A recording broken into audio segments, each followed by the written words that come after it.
जय श्री कृष्णा, जय श्री राम। आज श्रीमद् भागवत गीता के अध्याय 6 के श्लोक 33 में अर्जुन का सवाल है। अर्जुन कहते हैं कि अर्जुन ने कहा है आपने जिस पद्धति का, जब श्री कृष्ण भगवान ने कहा कि जो पूर्ण रूप से पूर्ण रूप से कृष्ण भगवान की भक्ति में निष्ठ होकर के कर्म करता है उसे असफलता अवश्य प्राप्त होती है। तब श्री अर्जुन सवाल करते हैं कि आपने जिस योग पद्धति का संक्षेप से वर्णन किया वह मन की चंचलता और अस्थिरता के कारण मुझे अव्यावहारिक और अस्थायी लगता है। कहने का मतलब ये है कि आज के जीवन में अपने मन को अपने अधीन में रखना है कि बिजली के समान है, बिजली के वेग के समान है।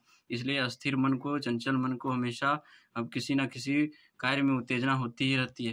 कहने का मतलब ये है कि आप अगर किसी कार्य में अपने लक्ष्य की प्राप्ति करना चाहते हैं तो लक्ष्य की प्राप्ति में अनेक प्रकार की उत्तेजनाएं होती रहती है ना। आगे श्री कृष्ण आगे कहते हैं कि इस कलयुग में साधारण मनुष्य के लिए योग अभ्यास के लिए घर त्याग कर पर्वतीय क्षेत्र अथवा वानप्रस्थ में जाना संभव नहीं है ना।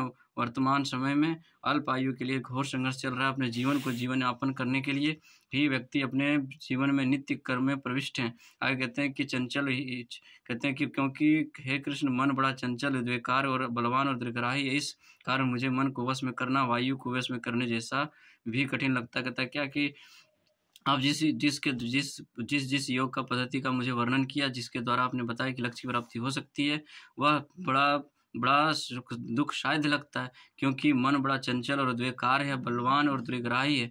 इस कारण मुझे मन को वश में करना वायु को वश में करने जैसा है, क्योंकि एक तेज प्रचंड वायु को वश में करना असंभव सा होता है। उसी प्रकार से एक उत्तेजित मन को अपने अधीन करना बड़ा कठिन है ना। आगे कहते हैं श्री कृष्ण आगे कहते हैं कि जीवात्मा प्राकृत देह रूपी रथ में सवार है।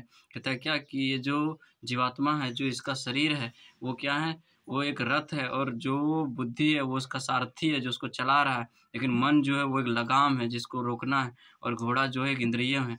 तो इंद्रियां जो है नित्य निरंतर क्या है, उत्तेजित होते रहते हैं, और मन जो है वह हमेशा उत्तेजना से पूर्ण रहते हैं। उसको अधीन करने के लिए बुद्धि का होना बहुत जरूरी है। लेकिन आज के जीवन में मन इतना बलिष्ठ हो चुका है कि वह बुद्धि पर भी माया का प्रभुत्व कर लेता है। वेगवती वायु को वश में करना किसी वश की बात नहीं है, फिर अस्थिर मन को वश में करना तो और भी कठिन शायद है। तब श्री कृष्ण भगवान कहते हैं कि हे महाबाहु, हे महाकुंती नंदन, चंचल मन का संयम करना निसंदेह बड़ा कठिन है, परंतु निरंतर अभ्यास के वैराग्य से मन को वश में किया जा सकता है। कहता है कोई भी लक्ष्य की प्राप्ति करना बहुत ही मुश्किल, असंभव सा होता है, परंतु जिसने जो नित्य निरंतर अभ्यास करता है, हमेशा उसमें ही नित्य निरंतर अभ्यास में लगा रहता है, उसके लिए कोई भी कार्य असंभव सा नहीं होता। वह अपने कार्य में अपने लक्ष्य की प्राप्ति अवश्य करते हैं।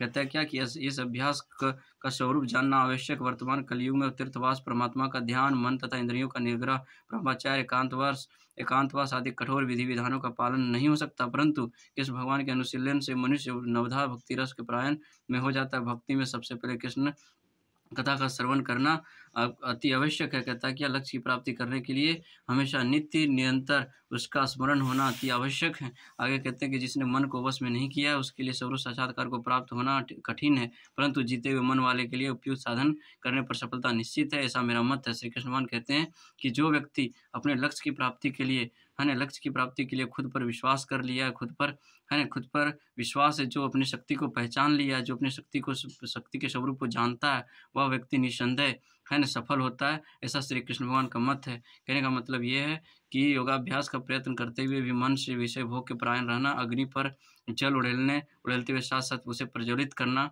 जैसा कहता है अपने मन को अपने अधीन करना, एक अग्नि में जल डालकर उसे और प्रज्वलित करने जैसा है। आगे श्री कृष्ण भगवान कहते हैं कि अर्जुन ने कहा, हे माधव, उस शिथिल यत्न वाले श्रद्धावान योगी की क्या गति होती होगी, जो प्रारंभ में तो सर्व साक्षात्कार का मार्ग ग्रहण करते हैं, पर फिर विषयों में चित्त का आसक्ति के कारण योग से विचलित हो जाता है और योग की कृतार्थता को प्राप्त नहीं कर पाता। कहता है क्या कि अर्जुन कहते हैं कि अपने लक्ष्य की प्राप्ति करने के लिए व्यक्ति तो कुछ समय तक अपने लक्ष्य की प्राप्ति के लिए उत्साहित रहते हैं, धैर्यवान रहते हैं और उसके प्रति कार्य भी करते हैं, लेकिन कुछ ऐसे कारणों के कारण, कुछ ऐसे समय आने के कारण वह उसे अल्प में ही छोड़ देते हैं, उसे अधूरा ही छोड़ देते हैं। उसका क्या गति होती होगी, है ना। तो आगे कहते हैं कि सबसे पहले तो संभव है पथ का ठीक अनुगमन ही ना हो, परमार्थ के पथ पर बढ़ना भाई है ना, माया पर आक्रमण करने जैसा। कहता है जो अपने लक्ष्य की प्राप्ति के लिए नित्य निरंतर क्रियाशील हैं, वह तो एक एक तो योगी के समान होते हैं। कहते हैं, हे महाबाहो श्री कृष्ण, भगवत प्राप्ति के पथ से भ्रष्ट हुआ ऐसा आश्रय रहित मनुष्य कहीं छिन्न मेघ की भांति नष्ट तो नहीं हो जाता। कहता है, जो व्यक्ति लक्ष्य की प्राप्ति के लिए नित्य निरंतर अभ्यास तो करता है, लेकिन उससे जब लक्ष्य की प्राप्ति नहीं होती तो क्या वह अपने एक उड़ते हुए बादल के समान कहीं छिन्न भिन्न तो नहीं हो जाती। आगे श्री कृष्ण कहते हैं, यदि महत्वाकांक्षी योगी अकृत्य कृत्य रहता है तो वह दोनों प्रकार का हानिग्रस्त लगता है। कहता है, जो व्यक्ति अपने लक्ष्य के प्रति पागल होते हैं, वो व्यक्ति अगर लक्ष्य की प्राप्ति नहीं कर पाता तो ना ही वह अपने संसार में सुखी के कारण होता है, ना ही दुखी के कारण। लोग उसे ताने और अनेक प्रकार की वासनाओं से उसे है न उसे अनेक वासनाओं से प्रताड़ित करते रहते हैं। कि आगे कहते हैं कि हे कृष्ण, मेरे इस संशय का पूर्ण रूप से निवारण करने में एकमात्र आप ही समर्थ हैं। आपके अतिरिक्त इस संशय को दूर करने वाला मिलना संभव नहीं है। कहता है, इस संसार में ऐसा कोई व्यक्ति नहीं है जो किसी मनुष्य के संशय को दूर कर दे। परंतु अर्जुन यहाँ कहते हैं कि श्री कृष्ण भगवान के अलावा कोई संसार में नहीं है जो किसी व्यक्ति के संदेह को मुक्त कर दे। इसलिए हमें नित्य निरंतर श्री कृष्ण भगवान की भक्ति में निष्ठ रह करके भगवान की भक्ति को करते हुए अपने लक्ष्य की प्राप्ति के लिए अग्रसर रहना चाहिए। क्या कहते हैं, यहाँ अर्जुन जानना चाहता है कि यह सफल योगी की क्या गति होती है। जो लक्ष्य की प्राप्ति नहीं कर सकता वह उसकी क्या गति होती होगी। क्या कहते हैं, श्री भगवान ने कहा, हे पार्थ, कल्याणकारी मार्ग करने वाले योगी का इस लोक में, तो श्री कृष्ण भगवान उत्तर देते हैं कि हे पार्थ, कल्याणकारी मार्ग करने वाले योगी का इस लोक में अथवा परलोक में भी विनाश नहीं होता। हे सखे, सदाचारी का कभी अमंगल नहीं हुआ करता।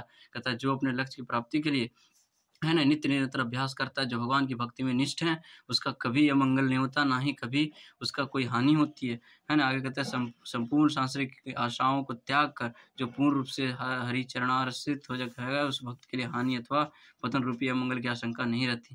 कहता है क्या कि जो पूर्ण रूप से सांसारिक है ना आशाओं को, है ना इच्छाओं को, है ना फल की इच्छाओं को, पूर्ण रूप से उसकी आशाओं को त्याग करके कृष्ण भगवान की भक्ति में आश्रित है। कहता है, वह उसका कभी अमंगल नहीं होता। यह तर्क उपस्थित किया जा सकता है कि कृष्ण भावना की पूर्णता होने पर तो परम सिद्धि हो सकती है, परंतु जो इस संसिद्धि को प्राप्त नहीं हो सकती तो उसका लौकिक अथवा परलौकिक दोनों में ही हानि हो जाएगी। शास्त्र के विधान है कि सब धर्म के आचरण में प्रमाद के दोषी को पाप फलवश भोगना पड़े, परंतु परमार्थ संबंधी साधन के अपूर्ण रह जाने पर प्रमाद दोष नहीं बनता। कहता है, जो अपने लक्ष्य प्राप्ति में नित्य निरंतर क्रियाशील रहते हुए भी प्राप्ति नहीं होती, उसके लिए किसी प्रकार का दोष नहीं बनता। श्रीमद् भागवत आश्वस्त कराती है कि कृतार्थ योगी के लिए चिंता का कोई युक्ति संगत कारण नहीं है, क्योंकि परम कल्याणकारी कृष्ण भावना के अल्प साधक का भी कभी नाश नहीं होने देता है, नहीं होगा, क्योंकि परम कल्याणकारी कृष्ण भावना के अल्प साधन का भी कभी नाश नहीं होता। आगे कहते हैं कि पुनर्जन्म और मुक्ति ज्ञान के बिना पशु के समान है ना। इंद्रिय कहता है, जिस व्यक्ति के अंदर पुनर्जन्म का ज्ञान नहीं है ना, मुक्ति का ज्ञान नहीं है, भक्ति का ज्ञान नहीं है, वह पशु के समान इंद्र तृप्ति करने में लगे हुए, विषय वासनाओं को पूर्ण करने में लगे हुए है ना। और वह कहते हैं, यह सब शिक्षित अशिक्षित बलिष्ठ अथवा दुर्लभ, कहता है किसी प्रकार का व्यक्ति क्यों ना हो, सभी प्रकार के असन्मित मनुष्यों में पशुओं के योग्य वृत्तियों की प्रबलता रहती है। उनकी क्रियाएं कल्याणकारी नहीं होती, अतः यहाँ उसमें आहार, उसमें खाने की विषय भोग होती है, उसमें निंद्रा अधिक होती है, उसके अंदर भय होता है। वह मैथुन जैसी परशुतुल्य प्रवृत्तियों के उपभोग करते हुए वे सदा दुखमय भवरोग से पीड़ित रहते हैं है ना। आगे कहते हैं कि जो सांसारिक सुख के लिए शास्त्रीय विधान का पालन करते हैं, जो शास्त्र का विधि विधान के अनुसार चलता है, उसे सफलता अवश्य प्राप्त होती है। आगे कहते हैं, श्री कृष्ण भगवान की योग भ्रष्ट पुरुष पुण्यात्माओं के लोकों में अनेक वर्षों तक सुख को भोग कर सदाचारी धनवानों के कुल में जन्म लेते हैं है ना। उसको पुण्य कभी उसका पतन नहीं होता। तथा एक श्रेणी में वे जो अल्प साधना के उपरांत ही भ्रष्ट हो जाते हैं, तथा दूसरी वे होगी जो चिरकाल तक अभ्यास कर के वो भ्रष्ट हुए हों है ना। प्रथम श्रेणी के योगी पुण्यात्माओं के उच्च लोक प्राप्त करके वहाँ से दीर्घ जीवन के बाद फिर इस पृथ्वी पर किसी शुद्धता ब्राह्मण वैष्णव अथवा धनवान के कुल में जन्म लेते हैं। और जो चिरकाल तक योगाभ्यास करते भगवान की भक्ति करते हैं, उसको किसी ज्ञान वंशज में ही जन्म होता है, ब्राह्मण वंशज में जन्म होता है, और वह अपने या पूर्ण योगाभ्यास को पूर्ण कर सकता है। कहता है आगे कहते हैं कि अथवा ज्ञानी योगियों के कुल में ही जन्म लेता है। ऐसा जन्म इस संसार में निसंदेह अति दुर्लभ है। कहता है, इस श्लोक में ज्ञानवानियों योगियों का कुल में जन्म की प्रशंसा की गई, क्योंकि ऐसे कुल में उत्पन्न बालक को जीवन के प्रारंभ से ही भगवत शिक्षा की संस्कार अनायास प्राप्त हो जाता है। आगे कहते हैं कि हे अर्जुन, उस देह में वह जन्मांतर के बुद्धि योग को फिर प्राप्त हो जाता है, और इस प्रकार योग युक्त होकर पूर्ण सिद्धि के लिए आगे साधन करता है। आगे कहते हैं कि वहाँ उनका नाम जड़भरत है। कहता है क्या, आगे श्री कृष्ण भगवान कहते हैं कि पूर्व जन्म के भगवत भाव के प्रभाव से वह अपने आप योग की ओर आकृष्ट हो जाता है। योग के लिए प्रयास करने वाले ऐसा जिज्ञासु योगी भी शास्त्र के कर्मकांड का उल्लंघन नहीं कर पाते, है ना?